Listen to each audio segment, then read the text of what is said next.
ఇదిగో ఇది ఉంచండి, పాపకి ఏదైనా కొనివ్వండి. అట్టాగా అయ్యా. ఉండి ఇప్పుడే వస్తా. ఎక్కడికి? బయటికి వెళ్దా? వెళ్ళి అడుక్కు తింటావా? ఉన్న డబ్బులన్నీ ఇచ్చేసావు కదా, తెస్తా ఉండు. రే రే రే, ఆ పట్టాభిని మాత్రం అడక్కరా. అయ్యా, మీ వంశంలో ఎవరిని అడగనయ్యా, నా డబ్బులే తీసుకొస్తానా. మీది ఒక రాజా బహదూర్ ఫ్యామిలీ, ఖర్చు పెట్టేది నా డబ్బులు.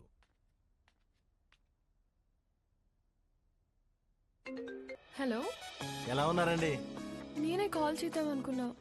ఇంటికి బాలు ఎలా ఉన్నాడు? ఏం చెప్పమంటారులేండి, మొన్నే వాళ్ళు నాన్నపోయారు. ఇన్ని రోజులు పెంచిన పేరెంట్స్ ఏమో ఒరిజినల్ కాదని తెలిసిపోయా. అప్పటి నుంచి ఒక్కటే ఏడుపండి. వాడింత బాధలో కూడా ఒక చిన్న పాపకు పేరు పెట్టమంటే ఏం పెట్టాడు తెలుసా అండి? చిత్రావతి అని పెట్టాడండి. వాడిని ఓదార్చడం నా ఒక్కడి వల్ల అవ్వట్లేదండి. మీరు కూడా ఊరు రావచ్చు కదండి. నేనా? మీరే వచ్చేయచ్చుగా. అయ్యో 11